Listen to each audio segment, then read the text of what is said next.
Alright, ladies and gentlemen, Fab's in the house. And today I've got the Koenig Knives Mini Goblin here with me for a review. And as usual, we're gonna analyze the look, the sound, and the feel of this guy. But first of all, let's just do a measurement. This is a pretty compact knife, guys. 7-inch long overall, with a 4-inch long blade kind of thing, and I would say 3-inch long.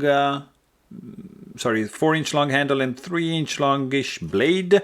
So pretty compact. For example, if you compare it up against the Ontario Rat number 2, it's pretty much the same size. This is Ontario Rat number 1, very, very big boy, so you can see where this guy is standing.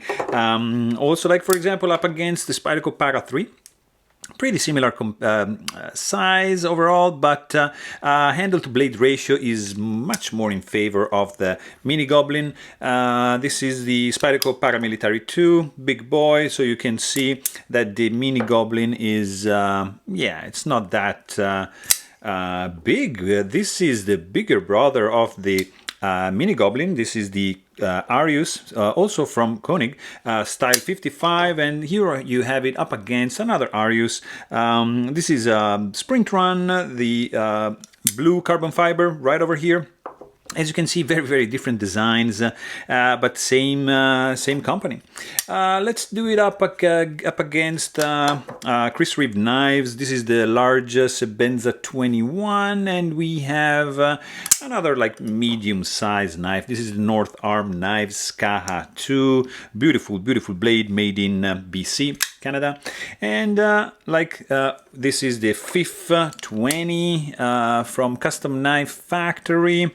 Also another beautiful blade. This is, of course, Holt Bladeworks Spectre V3. You can see, you know, that the Koenig is a little bit smaller than that, and if you want to see something much bigger, this is the Shirogorov F95R Slim, which is kind of like dwarfing this little guy. So this is the Koenig Knives Mini Goblin, and you know, at the beginning I wasn't sold with the design overall. I was like, what is this? This is a shark. It's a very weird design. It's not for everyone, I get it. But at the beginning I was like, nah, I don't like it. Why? But then I thought, wait a second. That was the same feeling I had with the Arius, which is now something that I'm truly in love. Like the grip, the look, the sound, and the feel, just great. So I said, well, let me try it out because it might be the same thing. So I got this, and guys, I actually like it. I was surprised myself. I was like, it's gonna be like a catch and release, but I think it's gonna stay for a while.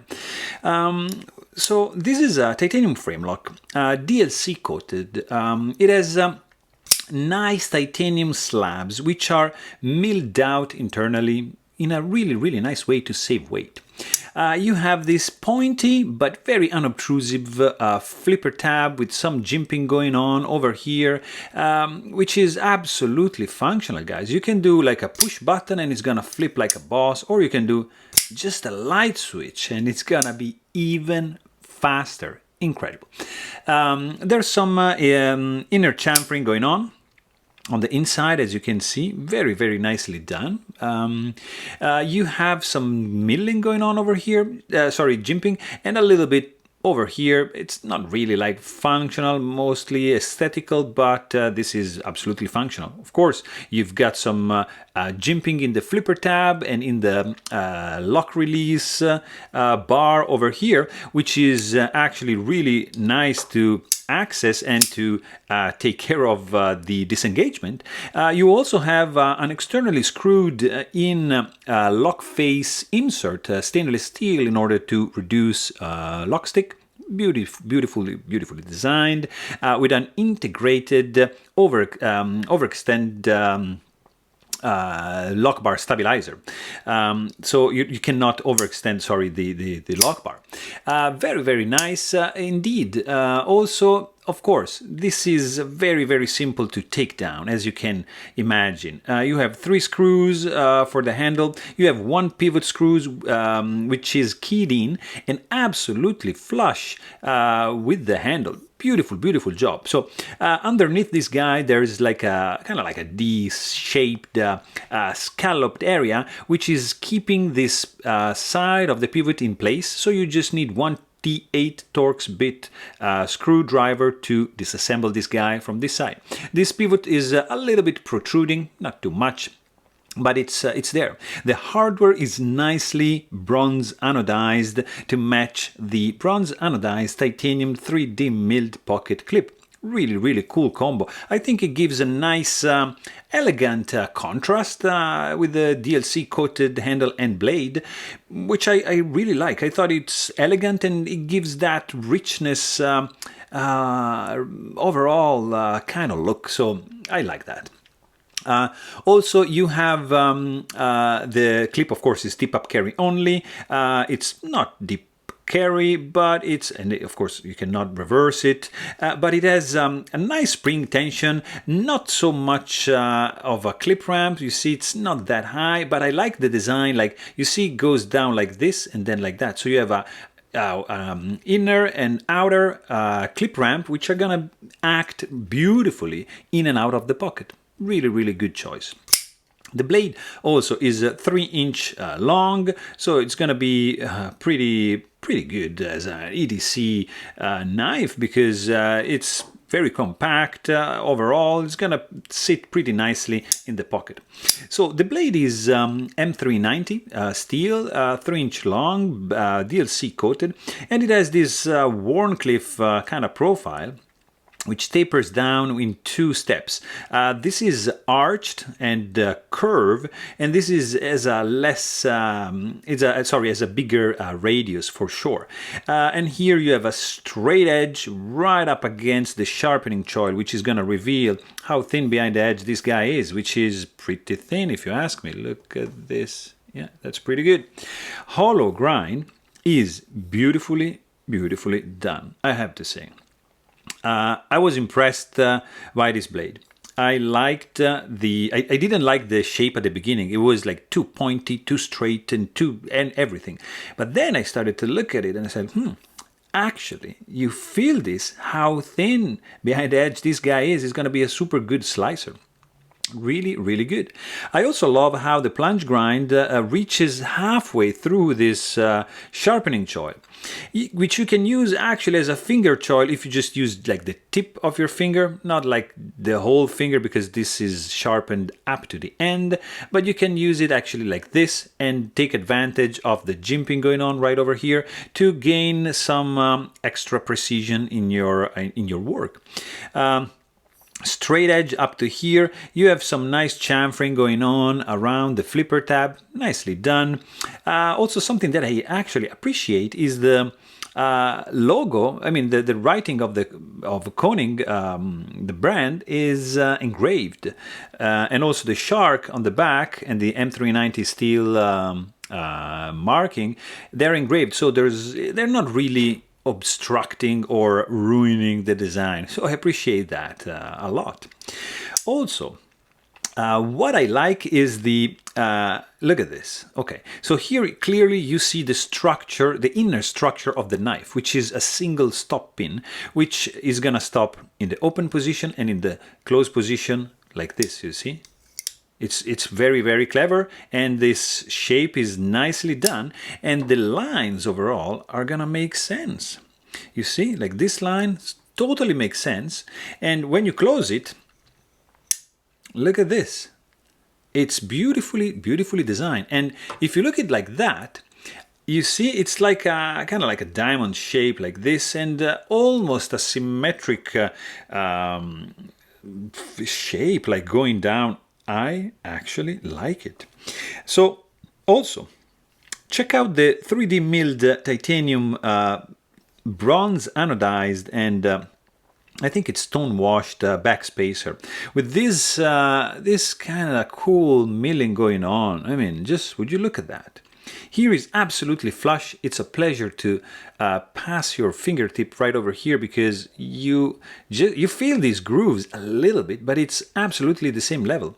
Very, very nice machining. I really appreciate the backspacer coming up this way, so there's no way you're gonna be able to jam your finger in and touch the tip of the blade. And also the heel at the sharpening choil is nicely recessed down on the area, on this area over here, which they milled out in order for you to be more comfortable when you flip the knife open. You see you have your fingertip landing in this milled out area over here, which is a good thing.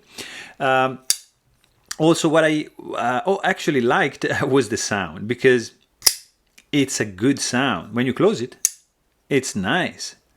Very nice both ways. It's almost like it's the same sound. It's very unusual. Usually you have some closing sound which is very different than the opening sound. These are very similar one to the other, and it's not quiet, it's not super loud, but it's I would say more on the loud side. It's percussive, it's a little bit piercing, but it's a nice click and a nice clack. So I actually like this. It has a nice sound. I like it. I don't know why, but it's pretty good. Also, what is very good is the weight. This guy is 3.6 ounces, so it's not heavy. It's compact, so it feels dense. It feels like quality, but it's not heavy. What I also appreciate being like this small is the grip. So the grip is really good. I can say that it feels substantial in the hand, even if it's a little bit small for me. But it is good, and there's no hot spot whatsoever. All the edges are pretty nicely chamfered around. You have no hot spots from the clip right over here, and overall it feels absolutely solid in the hand. So it's very, very nice. It's also pretty slick, as the texture is very, very smooth in the hand, so it might be slippery in some situation, but the fit and finish overall, guys, it's very, very nice. It's nicely made. I mean, this is not a cheap knife. It's gonna run you around $600-700, something like in that ballpark, maybe even more on the secondary.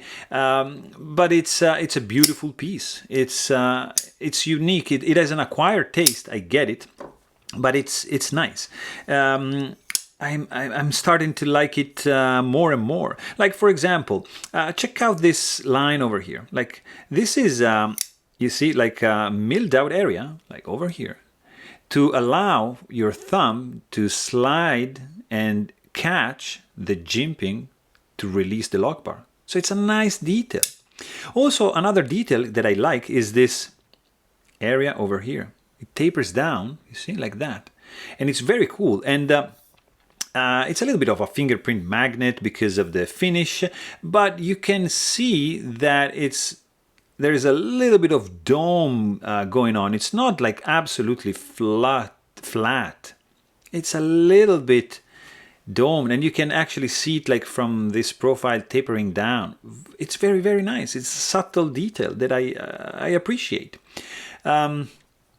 Also, like what I appreciate is the clip. It's nicely designed. I like the tension on this guy, and what I appreciate probably the most is the deployment. So, guys, this is a push button, which is fast, but this is the light switch. This is one of the fastest flipper that I tried. I mean, this is fast. I don't know. But how they did it, they achieved this the speed, but I'm telling you, the geometry of the flipper tab and compared, like related to the pivot, it's dialed in. This is a fast deployment. I'm telling you. I would like to have a fast speed shutter camera to check how actually fast it deploys, because it's incredible. So if you do like a light switch, you're not gonna have any finger sore going on, because it's like beautifully dialed in. The smoothness is stellar.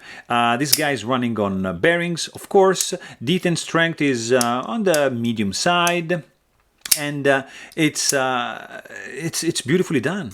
I mean, the lock release is pretty easy to disengage. No lock stick, of course.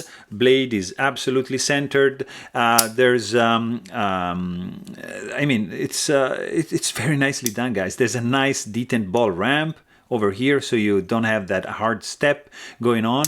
And if you, as soon as you disengage the lock bar, you see, blade is falling, and you need just a little wiggle. It's not gonna guillotine, it's not gonna have any guillotine effect. You have just to wiggle a little bit, but very, very little. And then it's gonna glide by itself. And if it goes past a point, like this, you see, it goes down by itself. So this is a very good thing. Look at this. Guys, this is a nice action, I'm telling you. Also, there's a nice detent suction, feels like almost like kind of like magnetic at the end, and overall I was very impressed. So I think I had to change my mind in regard to this guy. So there you have it. Hope you guys enjoyed this video. Please don't forget to subscribe. Thanks for watching and stay tuned.